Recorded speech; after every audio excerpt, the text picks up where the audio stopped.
Bienvenue dans Smart Bourse, votre émission quotidienne sur Bismart pour rester à l'écoute des marchés chaque jour du lundi au vendredi à 17h si vous nous suivez en direct et à retrouver bien sûr en replay sur bismart.fr ou encore en podcast sur l'ensemble de vos plateformes. Au sommaire de cette édition ce soir, un mois de novembre qui débute bien et même plus que bien puisqu'on assiste à une accentuation du rallye sur les actifs risqués et notamment sur les indices actions en Europe et aux États-Unis avec une hausse de 2% et plus même pour le CAC 40 en cette fin de séance qui a quasiment rejoint le niveau des 7100 points. On a repris 3-4% depuis le début de la semaine avec un excellent démarrage donc pour ce mois de novembre dans le sillage des annonces et de la communication de la Réserve fédérale américaine hier soir qui se montre beaucoup plus équilibrée dans son approche entre lutte contre l'inflation et soutien à la croissance. En tout cas, c'est ainsi que le message a perçu le discours de Jérôme Powell hier soir avec un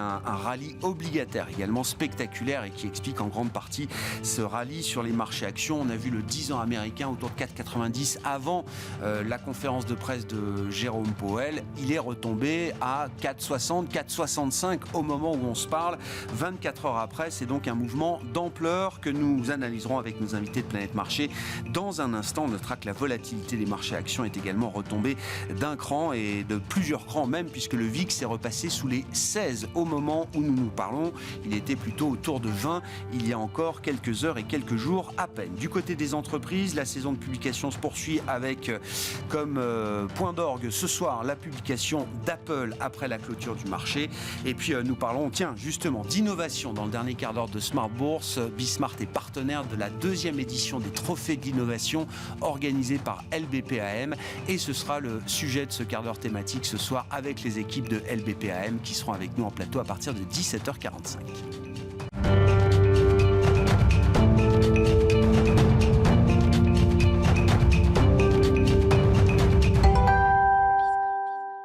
Et c'est donc un démarrage en trombe pour ce mois de novembre sur les marchés actions, notamment le résumé de cette séance avec Côme Dubois. La Bourse de Paris accentue son rebond ce jeudi et repasse même au-dessus de la barre des 7000 points. Les marchés ont accueilli avec soulagement la décision de la Fed qui a maintenu hier ses taux inchangés, tout en prévenant que le resserrement monétaire pourrait reprendre si nécessaire. Sur le front obligataire, le 10 ans américain continue de chuter ce jeudi. Il est tombé au plus bas du jour à 4,63%, venant de 4,9% avant la réunion de la Fed mercredi. Au Royaume-Uni, la Banque d'Angleterre a maintenu son principal taux directeur à 5,25% pour la deuxième fois consécutive.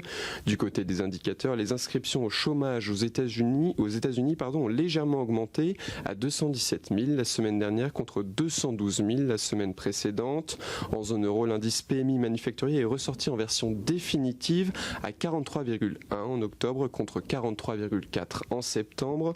Du côté des valeurs, Atos bondit aujourd'hui jusqu'à 13% au cours de la séance après la montée à son capital de son concurrent OnePoint à la hauteur de 9,9%. Il devient à cette occasion le premier actionnaire du groupe de services du numérique. De son côté, STM Microelectronics évolue en hausse. Son titre progresse jusqu'à 4,75% au cours de la séance. Le groupe de semi-conducteurs profite de l'effet des annonces de son concurrent américain Qualcomm qui prévoit des prévisions de ventes et de bénéfices supérieures aux attentes au quatrième trimestre. De son côté, Technip Energies progresse aujourd'hui jusqu'à plus de 5% au cours de la séance. Le groupe a publié un chiffre d'affaires légèrement supérieur aux attentes au troisième trimestre, porté par une inflexion de son carnet de commandes. Demain, côté statistique, les investisseurs prendront connaissance des chiffres de l'emploi américain pour le mois d'octobre et de l'ISM Service pour le mois d'octobre aux États-Unis. Enfin, ils prendront connaissance des chiffres de la balance commerciale allemande pour le mois de septembre. Tendance, mon ami, chaque soir en ouverture d'émission, les infos clés du jour sur les marchés avec Côme Dubois dans Smart Bourse sur Bismart.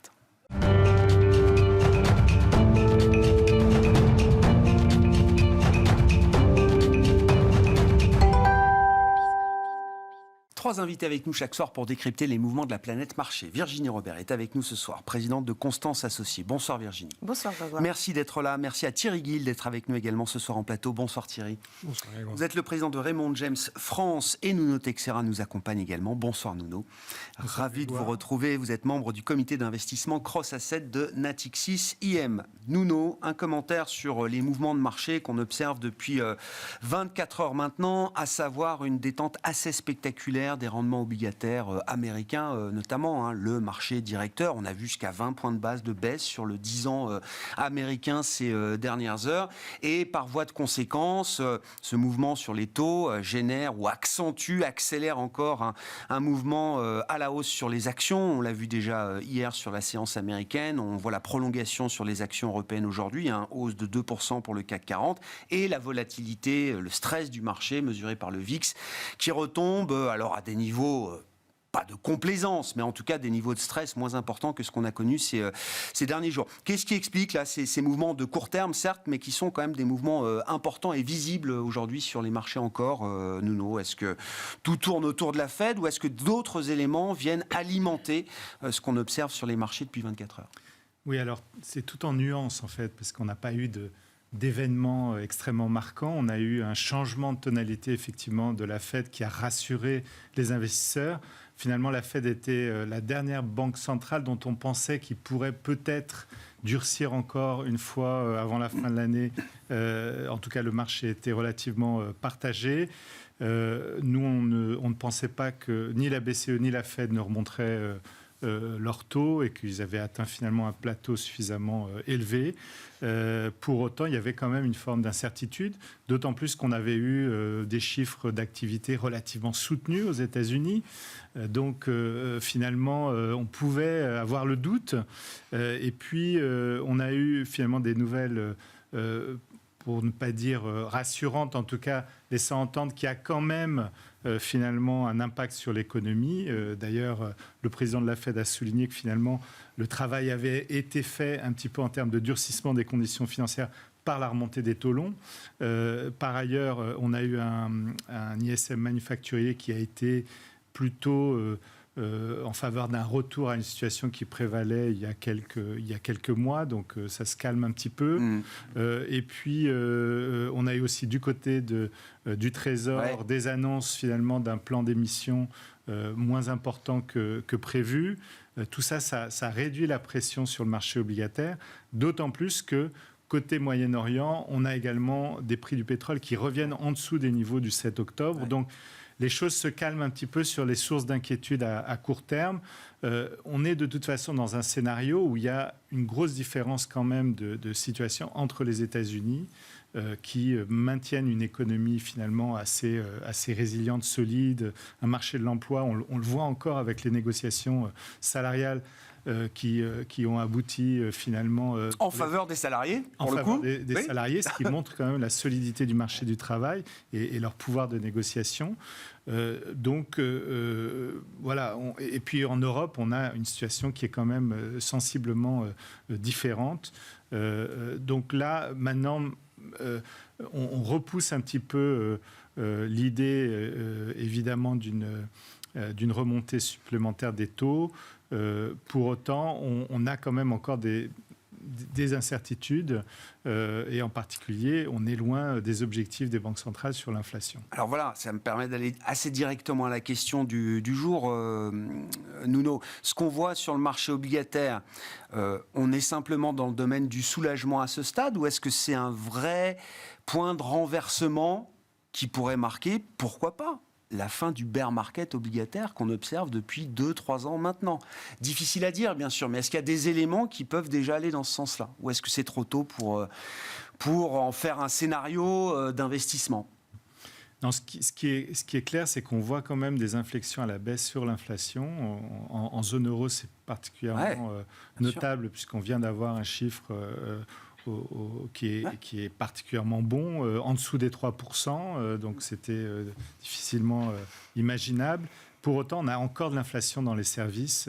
Malgré tout, il faudrait qu'il y ait un infléchissement probablement sur les indicateurs avancés au niveau des services pour imaginer que les choses puissent aller définitivement dans le bon sens.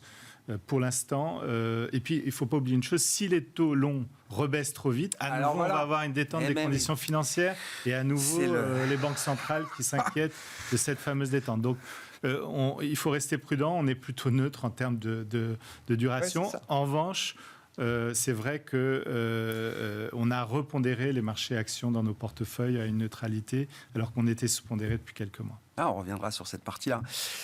Virginie, c'est vrai que du point de vue de la Fed, c'est toujours un peu le serpent qui se mord la queue. Jérôme Powell se satisfait de voir le travail qui a été effectué par le marché ces derniers mois. Les taux longs, les primes de terme se sont reconstituées. Ça va exactement dans le sens de ce que la Fed cherche à obtenir en matière de durcissement des conditions financières. Et en disant ça, il participe à alimenter un rallye sur le marché obligataire, alors qui ne l'est pas aujourd'hui, mais qui pourrait à un moment devenir peut-être contre-productif ou aller contre les objectifs de la Réserve fédérale américaine. Je pense qu'on n'est pas dans la certitude qu'il y ait que cette baisse de taux long soit durable et qu'on puisse la prolonger. Oui, ouais. il faut raison garder. Hein. Alors, Janet Yellen, elle avait dit que, effectivement, en reparlant du calendrier des émissions, que c'était pas que le calendrier des émissions depuis le mois de juin, qui avait sensiblement augmenté. D'ailleurs, on l'avait dit que c'était vraiment un souci.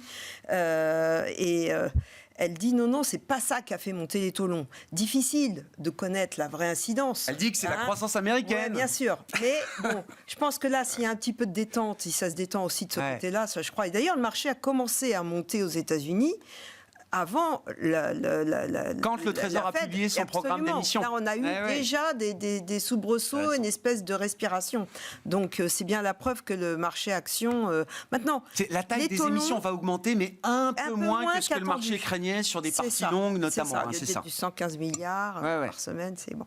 C'est plutôt du 112, on est à la marge. Ah bah mais ça montre bien la sensibilité du marché à ces sujets aujourd'hui. Des nuances. C'est ça. C'est pour ça qu'on on peut pas conclure tout de suite que ça y est, on est sorti de par ailleurs, on peut toujours se poser la question, un taux à 10 ans à 5%, est-ce que quelque part, moi je pensais que le marché d'ailleurs commençait à digérer, s'habituer. On le voyait ces dernières semaines, finalement le marché faisait un peu, je parle du marché américain, du yo-yo, tant qu'on n'avait pas le gros paquet des publications, qui est un facteur de soutien, il faut bien le redire.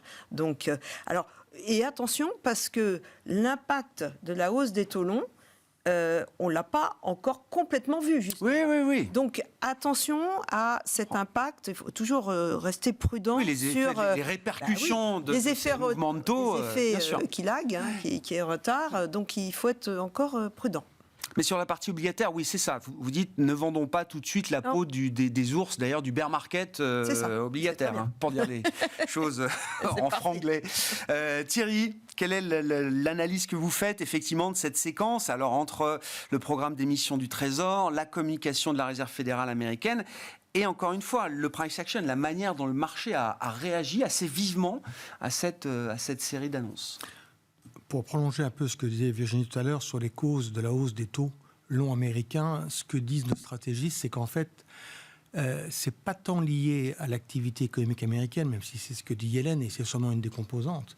C'est une femme politique aujourd'hui, on le rappelle. Absolument. Mais nous, on va chercher un peu les raisons plus du côté des souscripteurs historiques de la dette américaine, des pays exportateurs, les Chinois et les Japonais. La corrélation est très forte entre l'évolution des deux. Et le constat qu'on fait, on ne prétend pas que c'est la réponse, il y en a probablement plusieurs, mais que c'est une des raisons, l'absence de ces acteurs majeurs, la dégradation de la monnaie japonaise y est pour beaucoup, a fait en sorte que ça contribue à la montée des taux longs. Voilà. Point. Donc maintenant, le mouvement... Des acheteurs historiques, insensibles au prix, qui sont moins présents aujourd'hui que par le passé. Car plus tournés sur la défense de leur monnaie. Donc voilà, ils ont été absents en quelque sorte des adjudications qui ont pu être faites ces derniers mois. Et en gros, en fait, le Trésor américain en prête à peu près entre 700 et 800 milliards par trimestre. On est sur un niveau annuel au-delà de 2 trillions. Et en fait, voilà, donc ils n'ont pas été très présents. Et la corrélation que nous, on a faite était assez forte. Mais quand vous regardez en même temps l'évolution des TIPS, la mesure de l'inflation... les obligations américaines indexées sur l'inflation. Ça n'a pas vraiment bougé. Donc c'est pour ça qu'on n'était pas très inquiets. Alors maintenant... quel va être le prochain mouvement sur les taux longs? Moi, je suis un petit peu plus optimiste. Je comprends ce qui est dit et qu'effectivement, on ne peut pas vraiment encore dire aujourd'hui que c'est une tendance peut-être définitive, mais je trouve que ça commence à sentir bon. Voilà. Il y a de plus en plus d'éléments qui vont dans l'idée que, oui, on pourrait avoir un point de bascule peut-être sur les marchés obligataires. Alors, je ne vous cache pas que dans notre logique... Les flux disent que, beaucoup de gens insistent, mois après mois, semaine après semaine, en remettant sur de l'obligataire. Hein. Oui. Nous, ça va dans le raisonnement chez Raymond James. On a pris un peu, sans chercher à prendre le contre-pied de tout le monde, mais on l'avait déjà évoqué les mois précédents. Nous, on n'est pas dans un scénario de soft landing. On est dans un scénario 24 avec une décélération qu'on a appelée en américain mild recession, ce qui veut tout dire et pas grand-chose, mais en gros, l'économie... C'est un cran en dessous du soft landing, quoi. Oui, va décélérer. Il y aura pas... C'est assez bizarre. Vous savez qu'aux États-Unis, les récessions, elles sont qualifiées par un comité des sages. C'est pas comme nous en Europe, avec 2 trimestres consécutifs de baisse du PIB. Donc, toujours un peu bizarre. D'ailleurs, souvent, quand on a une récession, ils le déclarent quand on est déjà en train d'en sortir. Bien sûr. Mais voilà, donc, on verra quels sont les éléments. Je trouve que les chiffres macro qu'on a eu récemment, on parlait d'ISM tout à l'heure, manufacturier, tout ça, je pense, on va aller vers un scénario de décélération de l'activité américaine. Je pense que personne n'est capable vraiment de la quantifier encore sur 24. C'est un peu trop tôt. Mais bon, parallèlement à ça, on va peut-être être amené à en parler. On a des résultats d'entreprise qui sont globalement bons. C'est peut-être le sujet. Ah oui, bien sûr. Non, mais c'est le sujet, c'est la séquence du moment. Juste pour terminer sur cette séquence banque centrale et macro, Nuno, effectivement, notamment après le chiffre de PIB américain du 3e trimestre, on voit que le consensus a du mal à projeter l'idée d'une récession dans les 12 prochains mois aux États-Unis. Ça devient une probabilité minoritaire au sein du consensus des économistes, ou en tout cas chez certains. Est-ce que c'est le moment d'abandonner cette idée ou pas d'une certaine manière? C'est pas le scénario dominant qu'on a aujourd'hui chez Natixis ICM. On considère qu'il faudrait vraiment des chocs externes probablement importants pour aller vers une récession majeure aux États-Unis. Il y a énormément de résilience. C'est une année électorale. On a quand même encore un soutien budgétaire qui est quand même très important. Le taux de chômage, il frémit, mais on voit qu'il y a quand même... tant qu'il y a un chômage bas, des salaires qui progressent bon an, mal an, à un rythme assez correct, des entreprises qui sont favorisées par l'État fédéral, puisqu'il y a énormément de soutien, d'ailleurs plutôt aux entreprises qu'aux ménages, ce qui n'est pas trop inflationniste finalement. Donc ça c'est pas de nature à trop inquiéter la Fed. On a quand même l'idée qu'on pourrait... alors, je ne sais pas si ce serait du mal de... Alors, c'est ça, voilà. On est encore une fois dans la nuance, quoi. C'est ça, on est dans la nuance. Voilà, mais probablement quand même avec une croissance qui resterait positive aux États-Unis et pas un affaissement mais pas une rupture économique, quoi. C'est ça. Voilà, tout à fait. D'accord. Tout à fait. Sauf, effectivement, alors, envolée des prix du pétrole qu'on ne peut pas aujourd'hui... tout à fait anticipé au vu de la situation au Proche-Orient. Mais encore une fois, comme vous le disiez, effectivement, si le pétrole est une mesure du stress géopolitique, notamment côté Moyen-Orient, les cours du pétrole restent bien en dessous des niveaux du 7 octobre, les attaques du Hamas contre Israël, et même de fin septembre, puisqu'on marquait des points hauts fin septembre sur le pétrole. On était, je crois, à 93 ou 95, peut-être même 97 sur le baril de Brent, je crois, et 93 autour sur le baril de brut léger américain. Vos commentaires sur la situation macro, vu des entreprises, c'est ça qui nous intéresse. On a une bonne moitié peut-être des publications de résultats aux États-Unis. On a 60%, nous dit Thierry Gill.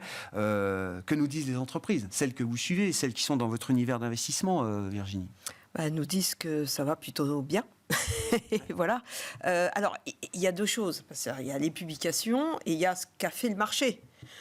Et il y a le fait que depuis le début de l'année, enfin depuis un an, on a une vraie différenciation dans ce qui se passe dans le marché. Donc, je sais, il faut revenir toujours sur les 7 magnifiques qui trustent le grosse partie de l'indice, mais en dehors, oublions même celle-ci, d'accord ?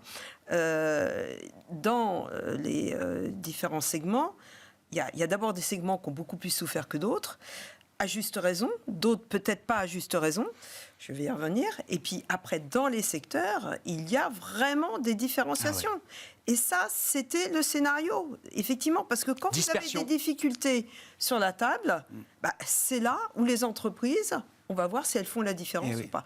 Et très clairement, vous prenez le secteur de la santé, qui a été, mais alors, où tout ce qui est service à la santé et tout ce qui est medtech, ça a été, mais alors il y a des sujets, il y a eu l'histoire du médicament anti-obésité, ça a impacté également tout ce qui était dans les Staples, tout ce qui était les Mondelez, les Kraft, les Pepsi, on peut tout, enfin, in fine, on peut en mettre une grosse partie. Je les appelle les vendeurs de sucre. Et bon, voilà, mais comme toujours, le marché, et surtout lorsque le marché, il y a des incertitudes comme ça, il est extrême.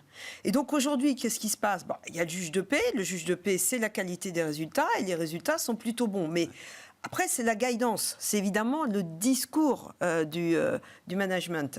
Et là, il y a quand même un discours de prudence, mais il y a des différenciations, encore et toujours. Voilà. Et c'est pour ça que je disais tout à l'heure, attention au taux long.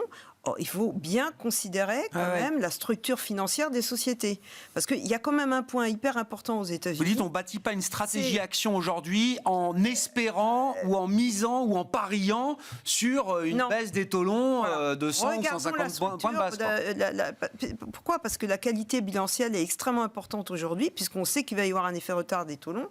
Et puis, une fois de plus, il ne faut pas oublier que les États-Unis, on parle de résilience et il y a des qualités structurelles, effectivement, en dehors de la conjoncture. Mais il y a un élément quand même qui est incroyable, c'est au sein des entreprises, c'est leur facilité d'investissement. Et elles ont des munitions. Et ça, quand vous avez un Amazon qui dépense 70 milliards de R&D en 2022, voilà, et comme on est à la croisée des chemins sur de nouveaux sujets, que ce soit l'intelligence artificielle, etc. Je ne sais pas si on avait des chiffres de la productivité dans le monde agricole aujourd'hui qui étaient en forte augmentation. 4,7. Oui. Sur le troisième trimestre aux États-Unis, la productivité augmente de quasiment 5%. Et oui, alors je ne sais pas si l'intelligence artificielle, mais probablement parce qu'elle va être partout. Et donc ce facteur productivité et investissement, c'est quand même un point très important. C'est quoi l'exemple des exemples de sociétés qui permettent de faire mieux que le marché en octobre, par exemple, mieux que le marché américain ? On a eu un 3e mois de baisse consécutive pour le S&P 500. Quel type de profil de dossiers, de sociétés ? Dans les softwares, on a eu des sociétés qui sont très très bien comportées. Prenez des ServiceNow ou des Adobe ou ce genre de choses. Ensuite, il faut quand même le dire, les sociétés de défense, mais bien sûr, évidemment, ont surperformé. On peut pas faire comme si ce secteur-là n'existait. C'est pas la modération massive dans les indices. Mais à la fin de l'année, on fera les comptes, évidemment. Il y a eu la surperformance à la suite de ces tragiques nouvelles, mais il y a eu aussi de bonnes qualités de résultats. Même une TikTok Oats aujourd'hui dans la Navy donc il y a vraiment là, je pense qu'il y a des une exécution opérationnelle qui est là aussi. Il y avait des pans d'industrie qui avaient été délaissés aussi, donc le marché il était extrême comme toujours, il est toujours extrême à la hausse comme à la baisse, donc il y a de quoi faire pour vraiment faire des arbitrages et aller capter de la performance dans les portefeuilles. Thierry, sur la séquence micro, là, qu'est-ce que vous retenez un peu globalement de ces 60% de résultats déjà publiés au sein du S&P 500 ? Puis, je veux bien dire un petit mot de la saisonnalité du mois de novembre. Toujours intéressant de regarder la saisonnalité, justement, notamment du point de vue de la performance des marchés actions américains. Sur les résultats du Q3, on l'a évoqué à l'instant, c'est un bon cru. Sur un peu plus de 3/4 des sociétés ont publié des résultats au-dessus des attentes. Ça, c'est un chiffre qui se répète quasiment de trimestre en trimestre. Les ventes, c'est un peu moins, c'est 63% au-dessus des attentes. Ça se traduit par des marges qui sont relativement tenues sur le marché américain. Mais comme c'était évoqué par Virginie à l'instant, ça sous-tend aussi qu'il y a un vrai travail de stock picking à faire. Et ça, c'est mon leitmotiv depuis de nombreux mois. Je suis intimement convaincu. On fait partie d'une génération, à moins d'avoir plus de 70 ans, mais qui n'a pas connu le monde de l'inflation. La plupart des gérants n'ont pas géré sous inflation. Et ceux qui ont été la référence, comme moi j'ai commencé ce métier il y a pas mal d'années, d'années, c'était un des fondateurs du fonds Magellan, Peter Lynch, c'était du stock picking. Et pour moi, c'est vraiment, on est dans ce monde-là aujourd'hui. On évoquait à l'instant des noms. Quand vous regardez les résultats des grosses sociétés de la tech, on aura Apple ce soir, mais on a eu sur les GAFAM, on a eu les 4 autres. Il y a un peu de tout. Amazon, c'est bien, mais Amazon, ce que les gens oublient un peu, c'est que ça marche bien sur la partie distribution. On a voulu la sanctionner un petit peu sur la partie cloud. Vous prenez Microsoft, dans Microsoft, tout était bien. Impeccable. Google, on l'a sanctionné sur la partie cloud, là aussi, parce qu'elle a une croissance que de 22%, mais néanmoins, sur les recettes publicitaires, le résultat était très bon, et ce qui d'ailleurs a contribué au bon comportement de Meta. Donc voilà, il faut y aller vraiment, moi, forcément, sur le scénario 24, comme on a un scénario plutôt de prudence, je commence à avoir un regard sur 2 thèmes, qui sont un peu les staples, d'une part, et potentiellement les mid-cap qui ont été ravagés alors ça, depuis 2 ans, on en bien parle qu'on en tout à parle. l'heure. Ouais. Mais on le voit. Mais quand vous regardez sur les staples américaines, il y a plus que 2 poids, 2 mesures. Ça a beaucoup d'irrité parce qu'à un moment, ça se payait aussi cher que les GAFAM. Hein. C'était dans la période 20-22, les Coca, Pepsi, etc. J'avais fait les comptes, c'était des PE plus élevés que les GAFAM à l'époque. Voilà, c'est ça. Ça a pas mal d'irrité là depuis. Pas mal d'irrité, bien sûr. Ouais. Mais vous avez des boîtes aujourd'hui qui se tiennent mieux que d'autres. Des Procter tiennent un peu mieux, des Costco tiennent mieux, une Target ne tient pas. Donc il y a vraiment... Il faut y aller vraiment en stock picking, petite par petite, et voir s'il y a des exagérations. L'exemple, c'est Google. Voilà, sur les résultats, ça fait moins 10. Voilà, nous, on a considéré que c'est un peu une anomalie. On s'est remis long sur le titre. Voilà, c'est ce genre de choses, je pense, qu'il faut essayer d'appréhender le marché. Mais sinon, la seule chose qu'on peut rajouter sur la saison des résultats et qui tranche un petit peu avec les 2 premiers trimestres, globalement, on trouve les mêmes réactions. Quand vous regardez les anticipations des analystes sur Q1 et Q2, les résultats sont sortis au-dessus des attentes, entre 6 et 7% de hausse par rapport aux attentes. Et ce Q3, c'est la même chose. Par contre, les titres ne montent pas. Non. C'est ça. Et ça, c'est une vraie différence. Et comme on dit en américain, il y a un disbelief, ils n'y croient pas. Voilà. Et ce qui crée, moi je suis un contrarien par excellence, ce qui moi me crée un sentiment plutôt d'avis de me mettre long du marché plutôt que de me mettre short. Parce qu'il y a beaucoup de cash, parce que les gérants sont excessivement prudents, alors qu'on va rentrer, on en parlera tout à l'heure, on rentre dans une des meilleures saisonnalités de l'année. Novembre est le mois le plus haussier de l'année aux États-Unis depuis la nuit des temps. Si, je veux bien que vous nous quantifiez un petit peu le mois de novembre à travers les âges, du coup. Alors, je n'ai pas tous les chiffres exacts en tête, mais novembre, c'est un mois qui affiche en général une hausse d'à peu près 1,2, 1,3 sur le mois. Ouais. Ça peut paraître faible, mais voilà, si on l'annualise, c'est beaucoup plus sympathique. Oui, c'est ça, depuis 100 ans, c'est pas mal, quoi. Enfin, la vraie saisonnalité qui est mauvaise, c'est août, septembre, octobre. Voilà. Ouais. Et octobre, de triste mémoire, a laissé beaucoup de traces au fil des 29, 87, 2018, etc. Il y a eu des sell-off majeurs, mais c'est souvent des points d'entrée. Regardez, le dernier point d'entrée du marché, c'est le 12 octobre de l'année dernière, qui a permis, on était sur le marché à 3006, entre-temps on est monté à 4006, voilà. Donc la saisonnalité est favorable. Et comment l'expliquer ? Il y a pas mal d'éléments de réponse, mais voilà, je pense qu'on peut avoir... Toute la question, c'est va-t-on avoir un rallye de fin d'année ? Moi, je pense qu'on peut gagner quelques pourcents entre les cours actuels et la fin de l'année. Ouais, c'est une réponse. Sur la partie action, Nuno, avec notamment les éléments micro qui remontent du terrain, les réactions de marché, est-ce que la dynamique de résultats, les espérances de bénéfices, est-ce que ce sont encore des soutiens là, pour les marchés actions aujourd'hui ? Ça a été très fort sur chaque trimestre depuis quelques temps maintenant. On voyait bien les rebonds de marché ou les accélérations de hausse coïncidaient avec la période de publication de résultats. Est-ce que cette saison de publication est encore un soutien pour les marchés actions ? Oui, bien sûr. Il est clair que il y a l'économie en général, et puis il y a le marché boursier qui n'est pas forcément d'ailleurs un reflet parfait de la structure économique du pays. Il y a des biais importants, et donc on est plutôt effectivement soulagé par les résultats aux États-Unis en particulier. Alors c'est vrai que les boîtes américaines ont tendance à être assez prudentes sur leur guidance pour toujours surprendre positivement le marché. Donc on le retrouve un petit peu. C'est-à-dire qu'elles ont une communication financière, qui permet de préparer le terrain. Ouais.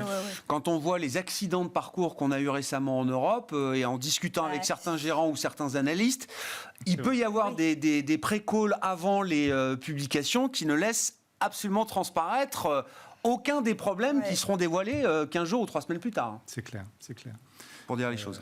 Et On pense tous au même. Non, mais Oui, non, mais c'est une je façon cite de pas faire. de nom parce que ça peut Oui, non, arriver bien dans sûr. plein de cas. Mais il y a une culture de la communication financière aux États-Unis qui n'est pas la même. Oui. oui. Alors, il y a eu des actions. Il y a WeWork quand même qui a Oui, été, c'est vrai. un drame C'est absolu. vrai, bien Oui, vu. oui. Voilà, mais Ça arrive aussi aux on États-Unis. connaît la C'est situation vrai, du c'est secteur sûr. immobilier, C'est sûr. notamment professionnel. Non, on est dans un environnement où je suis complètement d'accord avec l'idée qu'on va être beaucoup plus discriminant. C'est vrai que l'année dernière, on avait eu un marasme total sur le secteur de la tech, etc. Cette année, à l'inverse, peut-être que les choses vont se normaliser un petit peu et que, notamment, on arrêtera d'avoir un S&P 500 equi-weighted autant à la traîne, finalement, des quelques 7 ou 20 magnifiques qui tirent le marché. Et ça, pour le coup, c'est une stratégie d'investissement dans l'univers action qui est pertinente aujourd'hui. C'est sortir d'un indice surpondéré, surdopé autour de quelques valeurs pour aller vers des indices. Alors, équipondérés, il en existe. Le S&P équipondéré qui fait 0 depuis le début de l'année. C'est Moins ça. 3. Moins 3. Donc, Donc, c'est plus vers ce genre de stratégie dans le domaine action que vous oui, tournez et puis aujourd'hui. alors, en termes de saisonnalité, c'est vrai qu'il y a un élément aussi, c'est les rachats d'actions. Ah oui, dont on n'a pas parlé. Et c'est vrai qu'au fur et à mesure que les boîtes ont publié, on a à nouveau des volumes dans ce domaine. Et c'est vrai que du coup, les taux en baisse, c'est quand même un incentive au rachat d'actions. Alors qu'ils avaient baissé avant. Mais oui, c'est ça. Ouais, Moi, j'étais absolument. resté sur l'idée que ça avait quand même un peu baissé. Mais on verra ce qu'il en est pour le dernier trimestre. Il faut quand même dire un mot, oui, effectivement, des small caps, du Russell 2000. Enfin, il y a small cap et small cap. On parle de taille de capital, plusieurs milliards ou dizaines de milliards, même peut-être aux États-Unis. Mais c'est la même réaction pour moi quand je regarde les indices small et mid en Europe. C'est un gouffre. Enfin, je veux dire, déjà que le marché était déserté, ce que j'entendais de partout, mais depuis cet été, quand on regarde les graphiques ou du Russell ou des indices small cap en Europe, c'est vertigineux. Qu'est-ce qui se passe sur ce pan du marché ? Est-ce que c'est inimaginable de se dire qu'il n'y a pas des opportunités là dans ces segments de marché qui sont alors très peu liquides peut-être aujourd'hui et complètement désertés. Il y a le souci de la liquidité, ça c'est évident. Ça, on sait bien que dans des temps compliqués ou des marchés qui enfin là c'est une sacrée décote quand même de liquidité. Après je reviens sur mon point de structure bilancielle. Attention, parce qu'en général, les plus petites valeurs, elles ont une propension à être endettées, c'est normal. Ouais. Donc, c'est pas forcément. N'oublions pas qu'on était en hausse des taux, liquidité, structure. Alors, elles ne sont pas toutes dans ce cas-là. Là, je généralise un peu. Non, mais en proportion, peut-être un peu plus que sur les grands indices. Donc, alors aux États-Unis, ce qu'on peut voir sur certains segments, certains secteurs, on commence à avoir de la consolidation. On commence à avoir à nouveau de l'intérêt. Je pense que les gros fonds de private equity aussi vont commencer. Alors, je parle des gros fonds, attention. Je ne parle pas parce que private equity, on mélange beaucoup de choses. Donc, les gros fonds vont commencer à être un peu plus présents. Exemple, il y a des opérations qui ont marqué l'actualité il y a eu. Non, mais alors aux États-Unis, alors c'est pas un fonds, mais Cisco qui rachète Splunk, par exemple, voilà. Alors c'est peut-être un peu toujours les mêmes secteurs, mais ça va.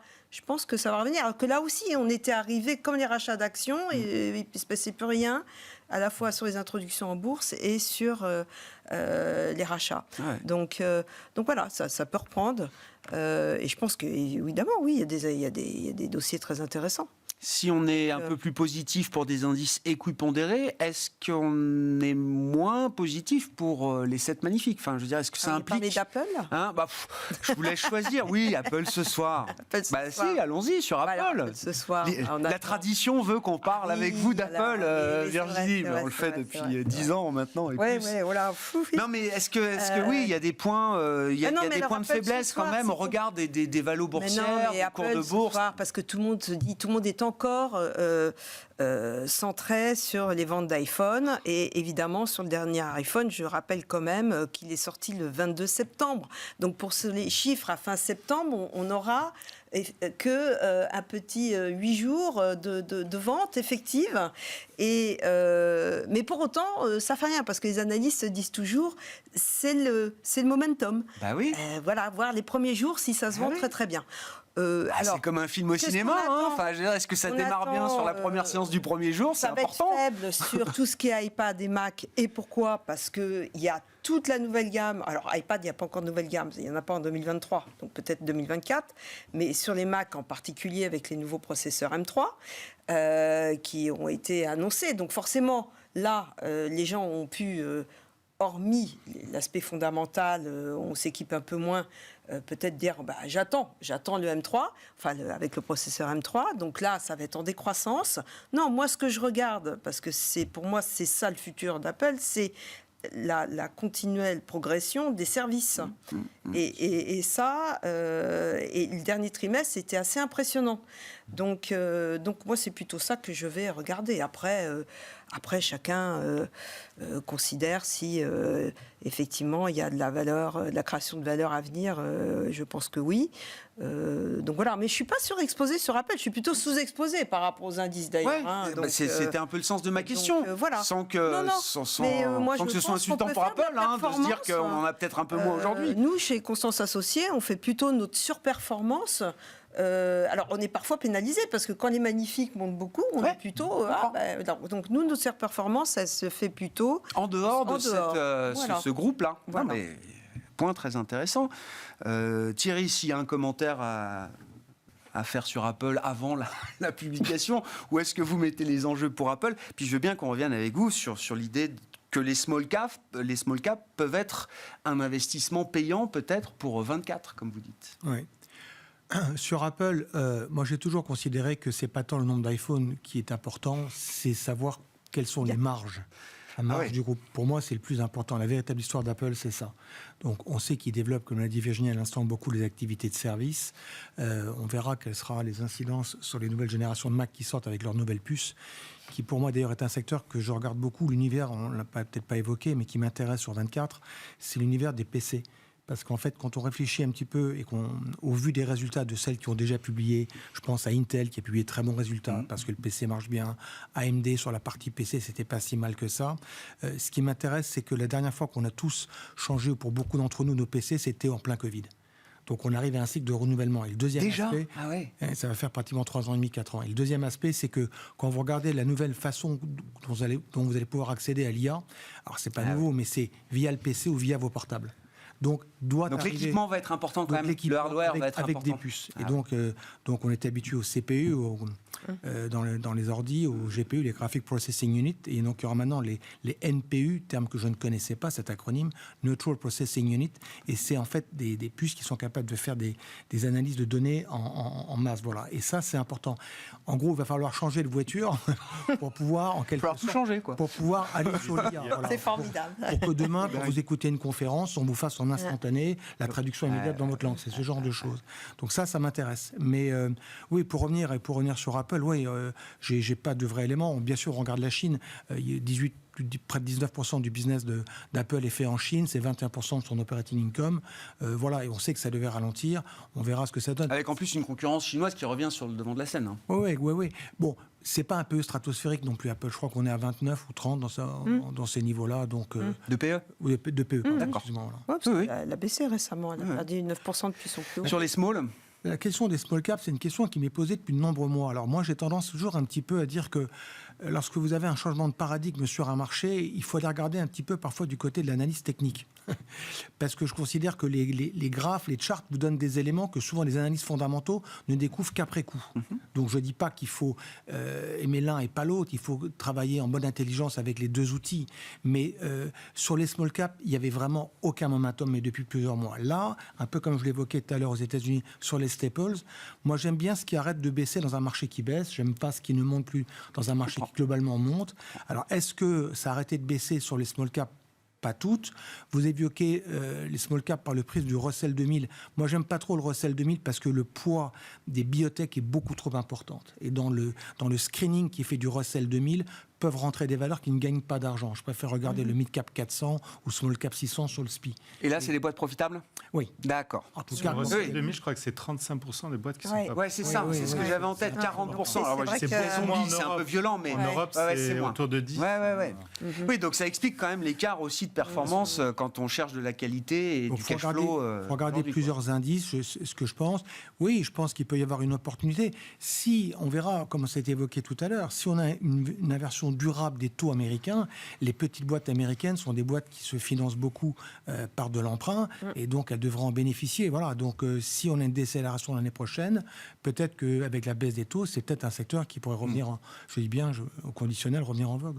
Puisqu'il y a le fameux mur de la dette quand même pour beaucoup d'entre elles, Oui. Ouais, à c'est partir ça. de 2025-2026, parce qu'elles avaient pu se financer dans de très très bonnes conditions il y a quelques années. Oui. Et beaucoup vont devoir anticiper Bien sûr. Oui. sur 2024 pour émettre avant le rush. Et les dossiers les de plus 2025. fragiles ont déjà anticipé. Oui.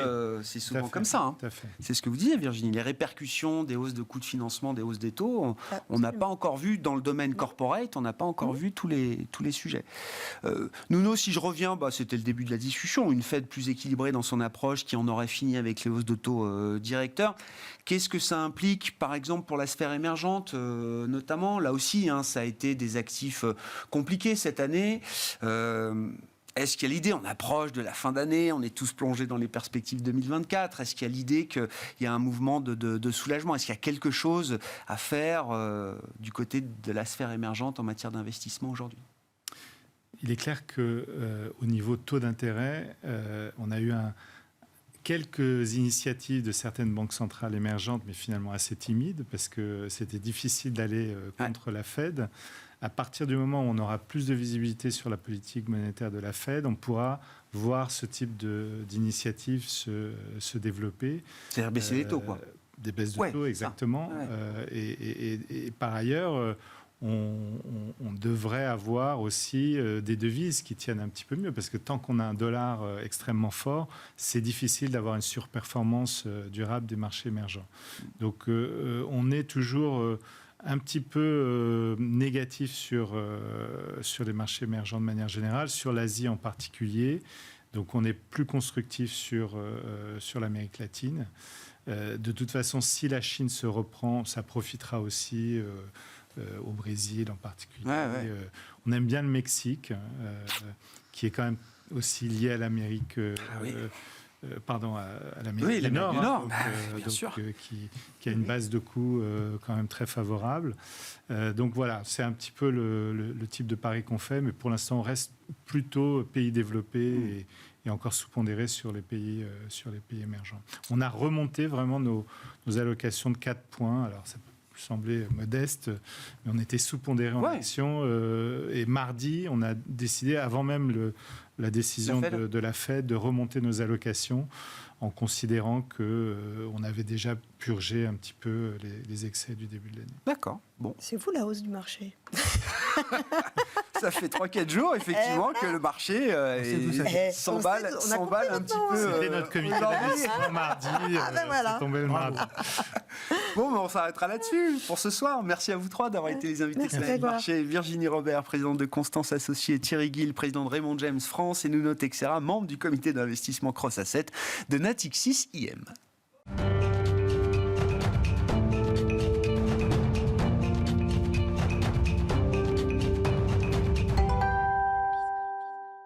Le dernier quart d'heure de Smart Bourse chaque soir, c'est le quart d'heure thématique. Le thème ce soir, c'est celui de l'innovation, car Bismart est partenaire de la 2e édition des Trophées de l'innovation organisée par LBP AM. Et nous sommes très fiers de soutenir cette initiative dédiée à l'innovation et au financement de l'innovation pour des enjeux stratégiques aujourd'hui.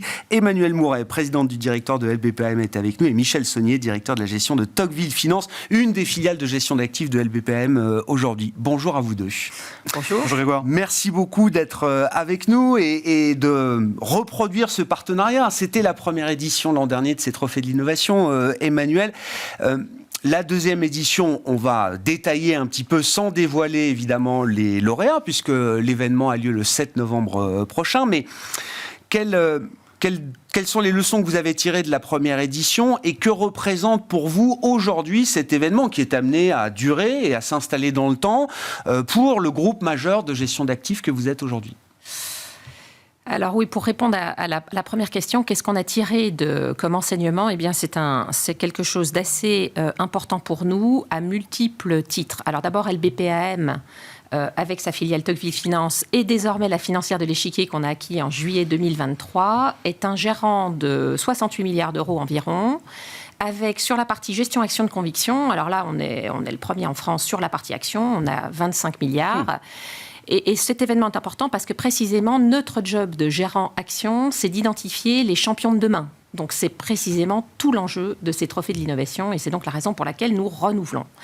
Mais il y a un autre enjeu qui tient aussi à l'ADN actionnarial et historique de LBPM. Donc on est le gérant pour compte de tiers du grand pôle financier public, la Banque Postale, CNP Assurance, La Poste et CDC, qui fait de l'innovation un marqueur fort et commun de tous ces business, alors au service des territoires d'un côté et au service de l'accompagnement du développement des entreprises en France. Donc cet événement, c'est aussi une vitrine pour notre groupe qui reflète ses ambitions et ça nous permet de créer un écosystème grâce à ce jury autour d'entrepreneurs, de venture capitalistes, de family office, d'investisseurs institutionnels. Quand on crée déjà une rencontre entre des gens alors qui se fréquentent, qui se voient, qui se connaissent, mais qui vont dans un moment privilégié, dans une séquence qui amène à la cérémonie des trophées d'innovation, qui vont participer à caster, à choisir des lauréats et à échanger peut-être plus profondément que d'habitude. Exactement. Et d'ailleurs, c'est la raison pour laquelle ils sont revenus. C'est parce que cet écosystème, ils ont apprécié la première édition. Et Michel, qui a participé à ce que fait le jury, moi, je ne peux pas en parler parce que je n'étais pas dans la salle. Donc, la bonne nouvelle, je ne dévoilerai rien. Mais ils reviennent pour ça. Parce que pour ce jury, c'est l'occasion d'échanger entre leurs différents métiers et de rencontrer les entrepreneurs. Très intéressant, hein, ces échanges et cet écosystème que ça crée. En fait, on a vraiment en tête de favoriser la dynamique de place qui a été lancée, puisqu'il y a d'autres initiatives du même type, comme ce que fait Philippe Tibi avec l'opération Scale Up. On a ce que fait la BPI avec les rencontres Cornerstone, et puis plus récemment, on a Euronext avec les forums IPO. Voilà. Donc, on s'inscrit vraiment dans la même dynamique, dans la même idée, avec l'idée de construire un écosystème dynamique sur la place de Paris, et surtout de constituer un socle de capital stable, ne plus être tributaire des flux, des allées et venues, de la version risque ou pas par rapport à ce segment-là et à ces petites sociétés-là. Donc on veut vraiment, comme on dit, nous, quand on demande c'est quoi notre idéal d'investisseur, l'idéal c'est simple, c'est d'accompagner la société depuis sa plus tendre enfance, depuis le berceau jusqu'au CAC 40. Alors ça c'est un vœu pieux, ça arrive très rarement, mais c'est génial quand ça arrive. Et dans le cadre des trophées, on arrive à réunir l'entrepreneur génial et le financier patient. Donc c'est très bien, c'est parfait. Bien sûr. Ouais. Oui, c'est ça, c'est un accompagnement tout au long de la vie, de l'entreprise. Et on manque souvent de patience en Europe, à la différence de ce qui se passe aux États-Unis. Ouais. Justement, là, qu'est-ce qui caractérise cette deuxième édition? Mais si je reviens à la première édition, cette idée d'accompagnement, alors je me souviens, j'ai repris Hansom, Fruger, Carbometrix, Weather TradeNet. Je crois qu'il y avait eu même 4 prix. Enfin, il devait y avoir 3 lauréats, puis il y avait eu un prix où on avait 2 lauréats ex aequo parce que le jury n'avait pas pu. C'est des entreprises, oui, que vous continuez de suivre aujourd'hui, que vous avez pu accompagner, soutenir dans certaines initiatives. Alors on les a suivis parce qu'en fait, on leur donne d'une part la visibilité grâce à Bismart, donc ça les a aidés évidemment. Et puis on les a suivis peu de temps avant le lancement de la deuxième édition pour savoir, OK, et vous en êtes où grâce à ces différents prix qu'on leur a octroyés. Et en fait, c'est assez intéressant parce que les réponses qu'ils nous ont données nous font dire qu'il faut qu'on continue avec ces trophées. Donc par exemple, Hansom, qui est une solution de paiement pour déficients visuels, donc nous disent, le patron nous dit, il a bénéficié de cette visibilité qui a été vraiment un accélérateur. Et d'ailleurs, il mentionne que suite à ce prix, un client potentiel en Amérique du Nord l'a contacté pour sa solution. Donc ça, pour nous, c'est une grande victoire. Et puis Frugger, alors c'est une solution différente puisqu'il s'occupe de décarbonation du numérique, en particulier. Ouais. Alors eux, on les a suivis très particulièrement parce qu'ils ont noué des liens au sein de la Banque Postale et on est très fiers de dire qu'aujourd'hui, c'est eux qui calculent l'empreinte carbone et la décarbonation du site internet d'LBPM. Donc on les a utilisés en tant que prestataires. Et puis par ailleurs, ils viennent de décrocher un contrat avec l'ADEME. Ils pourraient devenir une référence. En tout cas, c'est ce qu'on leur souhaite. Et donc oui, ça a été un accélérateur pour eux. On en est très fiers. C'est une vitrine, mais pas juste une vitrine. Non, mais Oui, c'est important d'avoir une vitrine, mais c'est intéressant de voir derrière tout cet écosystème, comment il se diffuse, comment il se consolide, et puis on est là, un an après encore. Oui, on est là aussi pour leur mettre le pied à l'étrier, en tout cas favoriser ça. Donc comme tu le disais, il y en avait 4, donc les 2 autres c'est Carbometrics, c'est un peu le même positionnement que Frugger, des solutions vers la décarbonation. Qu'est-ce qu'on voit en termes de business? Ce sont des contrats avec des banques, des contrats avec des cabinets de conseil. Donc on voit que ça marche, la mise en avant via Bismart, via nos réseaux, ça fonctionne. On a aussi notre coup de cœur qui était Weather TradeNet. Ouais. Là, c'est assez atypique. C'était atypique, puisque c'est la gestion du risque climatique. On voit en ce moment, aujourd'hui, avec la tempête, que c'est pas neutre, que ça peut arriver, même chez nous. Et alors, elle a réussi un tour de force exceptionnel, puisqu'elle a 800 sociétés qui ont contracté un abonnement avec elle, dont Bloomberg. Incroyable. Donc, ça fonctionne. Bloomberg donc, est allé chercher l'expertise de oui. Weather TradeNet. On espère que Bloomberg ne va pas les racheter, qu'on va rester en France et qu'on va pouvoir... C'est le risque aussi, c'est le risque. C'est eux qui décideront, c'est Weather TradeNet qui décidera si jamais Bloomberg leur fait une offre un jour. Mais effectivement, dans le domaine financier, quelle récompense quand même d'avoir Bloomberg qui vient signer un contrat avec vous. Qu'est-ce qui va caractériser cette deuxième édition par rapport à la première? Je me souviens que la première était très tournée vers les fintechs, même si on voit d'ailleurs qu'on était déjà très largement aussi dans le domaine climatique avec certains exemples qu'on a cités. Alors déjà, il y a ce qui ne change pas. On partenarise avec Investance, sur lequel on se repose beaucoup. Et puis, on a toujours ce jury assez exceptionnel qui est sur toute la chaîne de l'entrepreneuriat à la cotation. Donc ça ne change pas. Cette année, on accueille 2 nouveaux partenaires, Alpha FMC et Microsoft. Et puis surtout, on a élargi le spectre des sociétés qu'on regarde. Et là, en effet, l'an dernier, on était 100% FinTech. Cette année, on est FinTech et GreenTech. Et donc, on aura 3 prix. On espère que ce sera 3 et pas 4. Mais bon, on verra le 7 novembre. Donc, la meilleure FinTech 2023, la meilleure GreenTech et le prix coup de cœur du jury. Ouais. Un spectre qui s'élargit, FinTech, GreenTech. Est-ce que ça coïncide aussi avec les objectifs que se fixe LBPAM, Tocqueville Finance, en matière d'accompagnement de l'innovation? Il faut choisir ses combats, j'imagine, à un moment. Enfin, financer certains segments par rapport à d'autres parce qu'on y croit plus, parce qu'on pense que l'écosystème français-européen est peut-être plus solide pour développer certaines technologies par rapport à d'autres? Oui, alors nous, on a 2 axes clés. On ne peut pas tout faire, comme ce que disait Emmanuel, il faut choisir ses batailles et ses combats. Ce qu'on fait principalement, c'est on essaye de favoriser, dans un cadre ISR aussi qui nous tient à cœur, l'innovation, mais aussi les territoires. Ça, c'est lié à notre ADN de groupe. On est très focalisé sur les territoires. Donc, on essaye de favoriser l'émergence de champions nationaux français dans l'innovation, mais aussi dans les territoires. Donc, en fait, en parallèle, on mène aussi des actions, un tour des régions qu'on appelle Francis Bac, qui permet de jouer un peu sur le même registre, sachant que si on revient au trophée d'innovation, on a un petit quart des candidats cette année qui proviennent des régions. Frugger, dont on vient de parler, est une société qui est une société rennaise. Voilà. Donc, si ça, c'est montrer qu'au-delà de l'Île-de-France... C'est ma réalité. On a tous envie de croire que l'innovation, ça n'est pas juste Paris, l'Île-de-France. Oui, vous pouvez répondre oui, une partie de l'innovation... non, mais un tout petit quart. Voilà. Oui. On y est. Ouais. Et puis, on peut peut-être dire aussi que l'innovation, on se dit souvent que c'est l'apanage des startups qui inventent des nouvelles technologies, et c'est partiellement vrai, en fait. Ce qu'on se dit pour un gestionnaire d'actifs, en fait, il y a des nouvelles idées qui sont mises en œuvre par de nouvelles entreprises, des petites entreprises, et c'est pour ça qu'on lance aussi une activité de private equity qui, précisément, va se focaliser sur des projets dans les territoires. Mais l'innovation, c'est aussi des grands projets infrastructures immobiliers en France et en Europe. Et ceux-là, on les finance déjà grâce à nos fonds de dette privée. Et puis, comme tu le dis, Michel, l'innovation, ça passe aussi par les small cap et les large cap qui en font quand même tous les jours. Et là, c'est un secteur en France et en Europe sur lequel on est historiquement présent. Donc, c'était ma question un peu stratégique, Emmanuel. Effectivement, quand on voit, c'est ce que disait Michel, l'idée étant, ce qui serait génial, de pouvoir accompagner tout au long de la vie de l'entreprise, de sa création jusqu'à sa cotation sur les marchés boursiers. Il y a des stratégies pour ça, des stratégies crossover, etc., qui font tomber les frontières entre le non-coté, le monde privé et le monde public, au terme anglo-saxon, à savoir vous êtes coté, vous êtes public. Stratégiquement, comment LBPAM se positionne? Il y a vraiment l'idée que ces deux mondes-là doivent non plus seulement coexister, mais se parler de plus en plus, voire s'imbriquer de plus en plus? En fait, c'est la tendance de fond. Et finalement, ça se ressent aussi chez les investisseurs. Il y a quelques années, jamais on ne se serait dit un investisseur privé particulier va investir dans un projet infrastructure.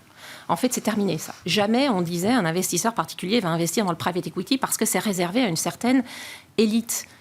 Eh bien, en fait, une catégorie d'investisseurs professionnels. Ces frontières sont tombées. Et en effet, je pense que notre job, il est de pouvoir produire ou offrir en tout cas des solutions pour tous les types d'investisseurs. Et donc, ce continuum, le private equity, les fonds de dette, la cotation, les small cap, les large cap, la France, l'Europe, c'est évidemment un continuum stratégique hyper important parce que désormais, ces frontières tombent. Tous les investisseurs s'intéressent à ces sujets et le thème un peu sous-jacent de la transition énergétique, finalement, nous concerne tous. Donc oui, je pense que les frontières sont en train de tomber. Ouais. Ça change beaucoup de choses quand même dans le monde de l'investissement, j'ai l'impression, Michel. C'est des mondes qui ne se connaissent pas forcément, qui ne se sont pas toujours parlé, qui ont même eu peut-être du mal à se parler à un moment. Et là, pour reprendre l'idée de l'écosystème que vous créez avec ces trophées, il faut que tout le monde se parle. Faut que tout le monde se parle. Il y a deux illustrations. C'est nous qui sommes à l'origine plus sur le côté que sur le non-côté, qu'on se positionne sur ce genre d'événement. Ça montre que, voilà. Encore une fois, cette édition, c'est 700 sociétés qui ont reçu un dossier, 80 candidats, 12 finalistes, 3 lauréats. Donc c'est quand même assez étendu. Et derrière, en effet, le fait d'investir sur la tech, pour nous, c'est aussi pas que l'investissement. C'est-à-dire que c'est aller chercher des fournisseurs de solutions à l'extérieur. Par exemple, sur des thèmes aussi spécifiques que la biodiversité, on va recourir à des expertises locales, bien françaises, pour pouvoir crédibiliser encore plus notre démarche. Donc notre fonds thématique, il va pouvoir publier une empreinte biodiversité qui est calculée par un acteur français. Et puis bientôt, on va avoir des indicateurs clés, comme des indicateurs de reforestation, qui vont être publiés grâce à une expertise satellite, d'image satellite, d'un acteur français aussi. Donc voilà, en gros, l'approche, elle est pluridisciplinaire, et c'est vrai que la frontière entre le côté et le non-côté est de plus en plus fine, ténue. Ouais, c'est ce que vous disiez aussi, Emmanuel. C'est promouvoir l'innovation à travers des événements comme celui-là, mais c'est aussi être utilisateur en tant que groupe de gestion d'actifs. C'est un vrai sujet.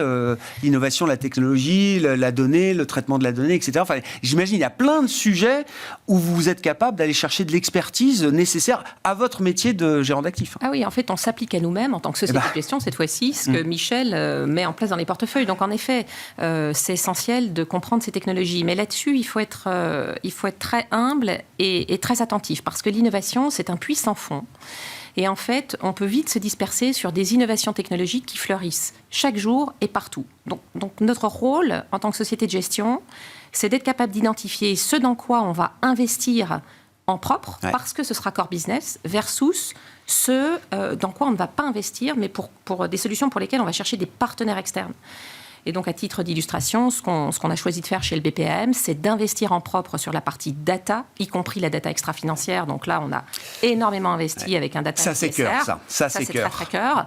En revanche, sur des technologies différentes qui ne sont pas core business, on est allé chercher des partenaires. Donc, par exemple, sur la blockchain Easiness, on a été des fondateurs historiques de cette plateforme. Et puis, récemment, on vient de conclure un partenariat avec Manhouse, qui est une plateforme d'investissement qui offre à des investisseurs institutionnels ou des asset managers la possibilité de transpariser tout leur portefeuille et d'homogénéiser toutes leurs données. Donc ça, c'est assez important pour nous et clairement, on n'a pas envie de le faire. En revanche, partenariser avec eux, c'est très important. Voilà.